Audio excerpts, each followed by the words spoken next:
Sebenarnya nggak ada yang salah sih sama ngejilat ludah sendiri. Soalnya kan yang lu jilat at least juga ludah lu sendiri. Cuman kan itu ludah boy masih bisa kering gitu. Bukan term of service graffiti.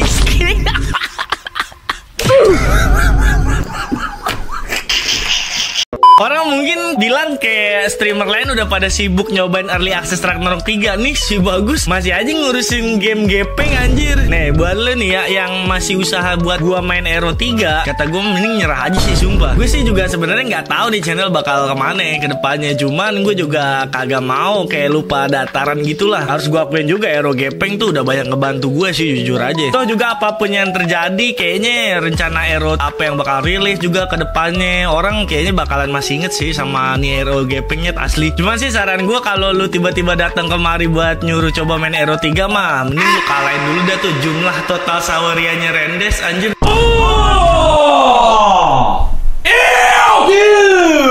What the Oke, jadi awalnya nih ya, di dokumen Terms of Service versi sebelumnya tuh Graffiti dengan tegas bilang intinya sih kalau layanan ini nggak tersedia buat EU, EEA sama UK tuh. Alasannya ya katanya sih karena kebijakan internal tuh boy. Cuman ya per 7 Agustus 2025 privacy policy baru dari Joymaker muncul ke publik dan kayak tiba-tiba aja tuh pemblokiran soal EU serta EEA jadi hilang. Testado fim de desencana, sua roleibo, ela chega e desencana, paso beso.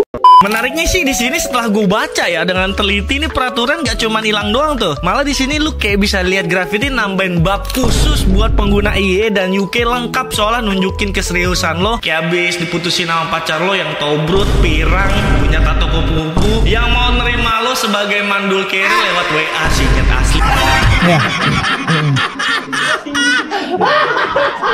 Cuman ya secara jelas dari dokumen yang bisa lu baca di sini sih dengan hilangnya larangan EU atau EEA serta UK ini bisa jadi bukti yang lumayan kuat sih kalau kebijakan layanan Graffiti masih dalam tahap proses penyesuaian supaya bisa beroperasi di wilayah tersebut. Sifatnya sih nggak langsung gitu lah intinya. Jadi istilahnya belum ada press release tuh yang nyatain kalau pihak pengembang bakal rilis RO3 di Europe juga nantinya. Tapi menariknya kalau kita lihat lagi dari regulasi besar secara relevan soal kebijakan GDPR sama DSA Eropa yang ketat ini sih kata gue kayak bisa jadi hal yang serius buat komunitas Europe kalau emang Graffiti bakal jadi ngerilis RO di sono sih. Sekaligus ini juga bakal jadi PR yang lumayan berat lah buat pihak pengembang ke depannya dan bukan hal yang kecil dengan resiko yang tergolong tinggi tuh. Jadi gue coba breakdown dulu nih satu-satu berdasarkan thread juga perbincangan komunitas sejauh ini ya. Terlepas gue juga nangkep sih sebagian perbincangan dan analisa user Reddit yang bilang kalau hampir 90% dari dokumen Terms of Service yang sebelumnya itu ternyata digenerate pakai AI tuh lo bayangin. Intinya kayak komunitas nganggep Graffiti bikin fundamental perusahaan yang bersifat publik kayak low effort cuman buat sekedar ngerilis pernyataan yang ditulis dengan baik ke bahasa Inggris ini penuh kiasan dari bahasa AI. Nah soal regulasi GDPR dulu nih yang pertama kan. Regulasi ini sih fokusnya lebih karena perlindungan juga pemrosesan data pribadi buat orang-orang EU ke depannya nih. Jadi secara nggak langsung Graffiti kemungkinan besar harus bikin server compliant khusus lah ya di EEA sama UK. Kayak semacam sewa atau host data di negara yang punya status adequate tuh sesuai GDPR supaya legal transfer data dari wilayah itu. Habis itu bikin enkripsi data pemain yang tergolong sensitif. Hal ini tuh termasuk ID pelanggan, alamat, bahkan bukti pembayaran supaya aman dan disimpan atau ditransmisikan ke dalam bentuk urutan kode bukan plain text tuh. Berikutnya taking data minimization ya. Di sini kayak pihak pengembang cuma boleh ambil data seperlunya doang alias nggak nyimpan data pelanggan secara berlebihan. Kayak misal cuma perlu tanggal lahir doang dan nggak minta bahkan nyimpen nomor paspor kecuali emang diwajibkan untuk keperluan khusus tuh ya. Yang kedua ini masalah DSA atau Digital Service Act tuh. Kalau di sini targetnya lebih ke arah platform digital besar di EU sih. Fokusnya di bagian transparansi juga verifikasi pengguna yang berarti Graffiti mungkin bakalan melakukan pengecekan manual identitas tuh. Kayak video gue yang sebelumnya kalau emang nih game bakal rilis di EU pastinya Graffiti diwajibin lah ya menyediakan posisi baru buat customer service verification atau sekedar trust and safety officer gitu yang tugasnya buat ngevalidasi ID-ID yang diunggah pemain main itu sesuai dan bener apa kagak gitu. Jadi istilahnya buat lu yang umurnya nggak sesuai, lu nggak bisa tuh pakai KTP orang lain, bahkan orang tua lu buat sekedar daftar di akun Eropa tuh ya. Abis itu menyediakan layanan laporan konten yang bersifat ilegal. Nah ini kayak semacam form bersifat publik gitu lah yang diterbitin buat pelanggan. Dan lu sebagai pemain tuh bisa ngelaporin konten atau aktivitas yang dianggap melanggar term of service dari game yang lagi lu mainin. Nah menariknya nih ya, kerjasama ini juga nantinya otomatis bakal nyediain lapangan kerja baru tuh, khususnya di wilayah Eropa, karena banyaknya persyaratan yang kudu dipatuhin pihak pengembang alias Gravity buat sekedar bisa ngerilis nih game di EU nantinya. Nah demi ngedukung terwujudnya dukungan GDPR sama DSA, Gravity mungkin bakal ngerekrut posisi nih ya, kayak macem pertama Customer Service Verification Officer yang tugasnya kayak ngecek ID, selfie, atau dokumen yang diunggah pengguna. Bener gak tuh? Nah kalau gue lihat lagi nih ya dari kacamata regulasi sama perilaku industrinya sih, kemungkinan besar sih ya situasinya malah ke komunitas EU atau IE justru emang beneran bisa dianggap menang lah, karena adanya regulasi macam gini ke depannya ya. Walaupun emang kalau dari sisi rilisan atau update patch bisa jadi EU bakalan jauh lebih ketinggalan gitu dibanding wilayah lain kayak macam ROX sebelumnya tuh yang rilis 8 Mei tahun 2025, dimana waktu ROX rilis kan regulasi GDPR sama DSA itu masih berupa draft. Nah ini poin pentingnya nih, ini mungkin yang gak banyak disadari sama player-player RO Mobile atau RO terbaru ya untuk kasus EU ini nih guys. Tapi poin menariknya sih dari yang gue tangkap sejauh ini, buat RO 3 komunitas EU bakal dapat privilege dari sisi perlindungan hak sekaligus transparansi layanan yang kagak dimilikin sama negara lain sih asli. Nah kenapa ini penting nih? Kalau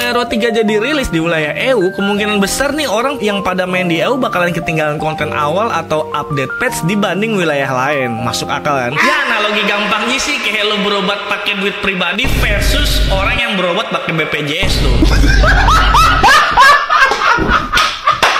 Abis itu masalah testing region lah ya. Nah buat masalah testing region sih Gravity pasti cenderung bakalan pakai wilayah sehat tuh, kayak macam Korea, Taiwan, atau bahkan Malaysia buat fase uji coba, karena prosesnya lebih cepet, murah, ditambah lagi kagak adanya birokrasi macam GDPR atau DSA yang berlaku di wilayah itu kan pastinya. Nah sementara nih ya ada kelebihannya nih boy nih, kelebihan atau keunggulannya nih untuk komunitas EU. Nih orang Eropa pasti dapat model monetisasi khusus lah istilahnya. Nah ini nih serunya nih, justru server Asia atau Amerika yang tadinya jadi semacam pionir percobaan buat beta test, biasanya model monetisasi itu bakal cenderung lebih agresif dan update karena orientasi profit. Nah sementara buat di server EU sendiri yang tergolong di belakangin lah istilahnya, sistem monetisasi itu kemungkinan cenderung bakal lebih hati-hati dengan tujuan supaya kagak ngelanggar aturan perlindungan konsumen yang ada di wilayah itu sih kata gue. Jadi soal penanganan sistem layanan, komunitas EU tuh lebih diuntungin secara nggak langsung karena regulasi GDPR dan DSA ngasih mereka privilege nih macam kayak hak penuh terhadap data pribadi. Sekaligus Gravity wajib ngasih alasan yang jelas dalam setiap tindakan suspend akun para pemain EU. Bahkan nih ya, ini tuh digadang-gadang kalau pemain EU atau EIE sanggup melakukan banding kalau semisal pemain harus kena banned, lo bayangin. Dan tentunya pihak pengembang juga harus nyediain jalur resmi buat masalah banding ini, entah lewat email atau form khusus gitulah kayak macam Google Doc yang wajib diproses oleh penyedia jasa gitu. Tuh asing gak lo jadi orang Eropa? Ya lu udah nyanggupin nih buat matuin kebijakan regulator, terus udah nyediain lapangan pekerjaannya juga. Masa iya lu kagak ngejalanin prosesnya sih? Kata gue ini mah ya, ini tuh bukan kayak macam e-tilang yang negara bayar kamera CCTV buat dipasang di jalan protokol, tapi kagak ada tindakan pelanggaran apa-apa tuh selain mobil pribadi.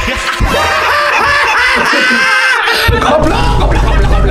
Yang berikutnya nih, kayak ada semacam proteksi dari monetisasi yang dianggap terlalu berlebihan nih. Nah, hukum DSA yang berlaku di Eropa disinyalir cukup mampu buat ngebatasin dark pattern loh ya, yang dibuat oleh pihak pengembang. Semisal nih ya, kayak sistem gacha yang nggak transparan dalam artian lu nggak bisa ngeliat berapa peluang dan kesempatan lu ngedapetin barang tertentu dalam sebuah game. Atau contoh lain kayak game yang lo mainin sengaja nyediain info chance gacha yang salah. Hal ini biasanya seolah-olah dilakuin tuh biar chance gacha itu dibuat tinggi, padahal mah aslinya pas dicek di database nggak segitunya gitu. Kalau emang pihak yang telah disetujuin DSA ngelanggar ketentuan ini, maka DSA bisa meminta perubahan sistem gacha kayak macam batas pembelian, bahkan penghapusan mesin gacha yang dimaksud dalam persoalan ini. Lu bayangin tuh, enak nggak lu jadi orang EU anjir. Nah ini menariknya sih, jadi nggak sedikit lah ya komunitas yang beranggapan kalau peluang gacha di wilayah EU dan IIE bakal sedikit lebih ditingkatin dibanding wilayah lain. Hal semacam gini sih dianggapnya bukan karena Gravity Gravity yang lagi berbaik hati aja ke lu. Cuman alasannya gara-gara pihak yang bersangkutan lebih karena tertekan atas regulasi. Sekaligus tindakan ini dibuat sekedar menghindari gugatan 6% DSE yang sempat kita bahas di video kemarin tuhnya. Jadi menurut orang EU hal kayak gini tuh udah sering dilakuin lah sama game-game macem kayak Genshin Impact, Diablo Immortal, FIFA Ultimate Team, bahkan Lost Ark tuh lo bayangin. Mungkin kalau lo yang main lo pasti sadar dan enggak sih. Sedikit lah komunitas yang tahu kalau chance gacha itu antara negara lain di game-game tersebut dibandingin sama EU itu beda guys chance-nya. Jadi nih ya, buat lo yang pengen gacha dalam skala gede ya nanti di Hero 3, saran gue mah mending lo pakai VPN atau minta orang EU buat gacha aja si nyet asli ya, sampai tahu lebih irit daripada lo ngegacha di Indo atau negara lain tuh. Ya cuman terlepas nanti pemblokiran ini jadi dibatalin di EU apa kagak, dampaknya ke komunitas Eropa sendiri sih pasti bakal ada tuh ya. Dari sudut pandang pemain EU sih nih orang mungkin bakalan kehilangan momentum hype di awal gitu, tapi punya posisi yang cenderung lebih kuat kalau semisal ada masalah pemblokiran akun atau data error dibanding wilayah lain kayak macam saya atau North America sih boy. Oke, paling itu aja sih paling ya intinya dari video ini. Kalau emang ini Hero 3 beneran bakal jalan di wilayah EU atau IIE, bisa jadi nih game tuh bakalan ramah kantong lah bisa dibilang buat para pemain segmen tertentu gitu. Terus transparansi soal gacha pastinya bakal lebih jelas, dan semoga aja sih masalah kasus gacha ini tuh bakal berlaku ke semua wilayah doang, gak cuman EU. Intinya sih diskusi soal pencabutan blokir di wilayah EU ini bukan karena Gravity tiba-tiba peduli aja sama player Europe sendiri sih ya, cuman karena regulasi di sono aja yang lebih sangar dibanding wilayah lain. Jadi akhir kata nih ya dari gue ya, selamat berjuang aja lah ya buat para staff Gravity dimanapun kalian berada boy. Ya semoga kali ini ya untuk RO rilisan yang terbaru ini